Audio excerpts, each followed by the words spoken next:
Hey, Yetta, do good things have thorns? Roses do, and my other favorite plant, bougainvilleas, do, and they're long, nasty thorns. They sure are. Moving forward with the Dekker Team. Moving forward together with the Dekker Team.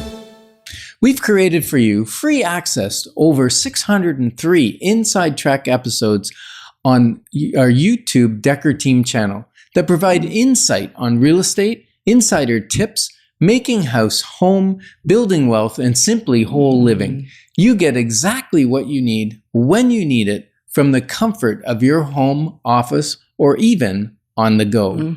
And yet today we're going to explore how to be more present to the current situation or your current reality, and then also aware of our desired future, which is going to bring us more happiness. That is fantastic, right? And one of the strategies, we're going to get right into strategies, right? Absolutely. Because we've already talked about why it's difficult. Well, you know, one of the things that brings me value, or brings me happiness, is bringing value. Huge. And one of the questions you asked is, was I valuable? Was I catalyst? Did I bring value to the other people that I'm connecting with, including you on Life's Inside Track? It is what we're here for. Right. This brings us happiness doing these radio shows and YouTube channels so that we bring value to others. Right. Isn't that cool? So hopefully it's from a trusted source. I just became present and aware of that. That's really good. Because it is something we think about our episodes and what we're going to talk about really all year. We plan out the year casually, and then we start to go deep on it on a monthly basis. And then even deeper as we write out each show. I mean, it was taking us way like 10 to 15 hours to create one. And now it's a few hours plus the production time and all of that. And then Will at CHRI gets to put the effort and energy into editing and producing and getting it out there. And then Amber from the team then promotes it and gets it out as well. So there's a lot of effort put in. And it better bring value. And that's one of the things maybe you don't realize is as you're listening to this, we have been thinking and praying about you and what content, what could we say that would encourage you, that would make this half an hour that you're listening to, or maybe you're listening to a 9 or 10 minute segment on YouTube. What would bring value to you? And so that's what we're doing here.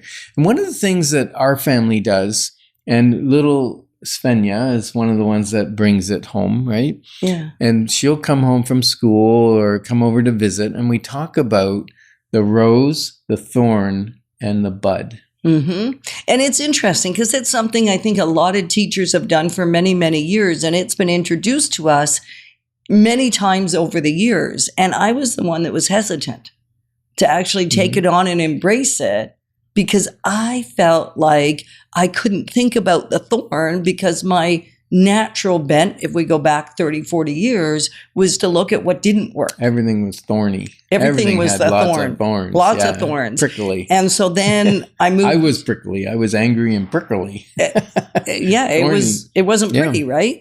And so then I moved to a state really being directed by God to do so, I believe. And that was to look at the upside. But at the same time, I had difficulty looking at what wasn't working and how to navigate through that. You know what? I'm just realizing we're talking about this because we know about it. I was just thinking, our listener just said, you just dropped like rose,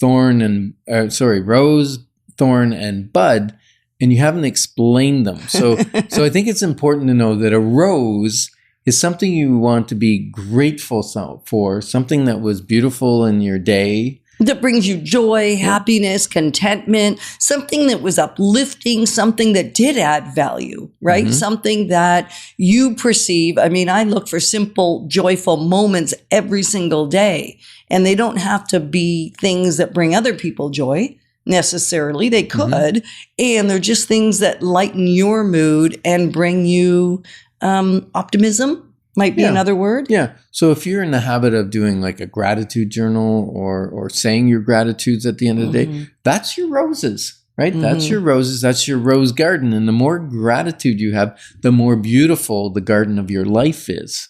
right? Now, thorns, I've stabbed my thumb on a thorn on a rose before and it bleeds and whatever, and you go, ouch, that was silly. And if you buy the really, really expensive rose long stems from the Florist? Yeah, from the thornist. From the florist, a lot of times they'll remove all the thorns for you so that they don't prick you. But how can we even turn a thorn into something that's of value? Well, I'll answer that question. Okay, I'll answer it first, and then I'll go back to the value of the thorn, because I didn't used to perceive there was any value. Often within the context of a thorn, there is learning that I've gotten. There is something I can bring from it. I can ask myself the question, what has this thorn been good for?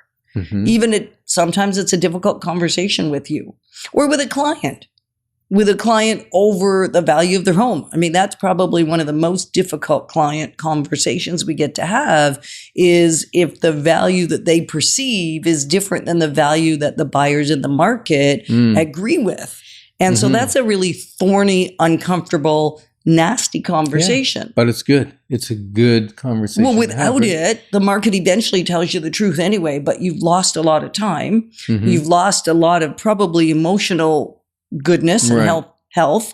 And so what's it good for to have that difficult conversation? It's good for clarity. Yeah. And it's good for knowing the truth. Sometimes we have a rose conversation because the property is worth more than they thought it was, right? Absolutely. But so if you're thinking, well, I'd like some more clarity, just give us a call, 613-860-4663, and we'll do a little clarity call.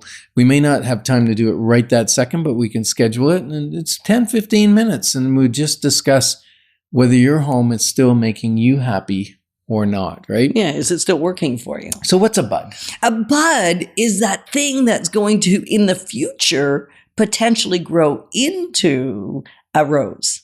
Now, a bud could also, they say, become thorny. At least that's what Svenja says.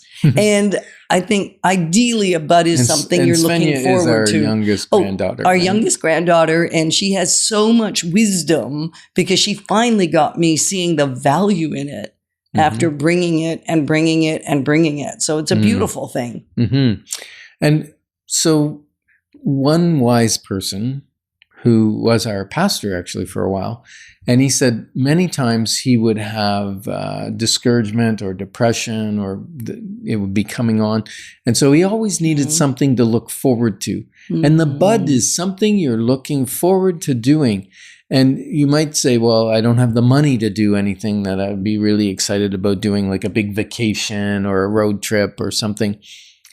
But it doesn't have to cost a lot of money, right? We can do some great things. Well, having a family game night is something that makes me super happy. I can look forward to that. So we can schedule it, call them all and say, come on over Sunday afternoon, where it could be a potluck so nobody carries the burden, or it could be we're throwing in a big chicken from Ryan and Amber's, and we're going to have the family, and like their chickens are like 10 pounds. They feed the whole family.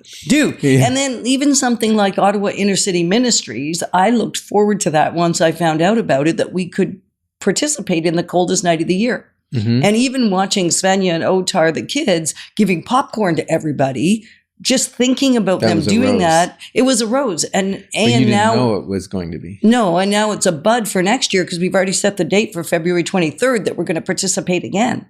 So now I have a whole year to look forward to that. That's true. Another bud might be you're looking forward to volunteering, right? Like that's what we just talked about. And so, here's a quote. Abraham Lincoln said, most folks are about as happy as they make up their minds to be. So together, we're clarifying your options, because when your options are clear, your wisdom will flow. Moving forward with the Dekker Team. Moving forward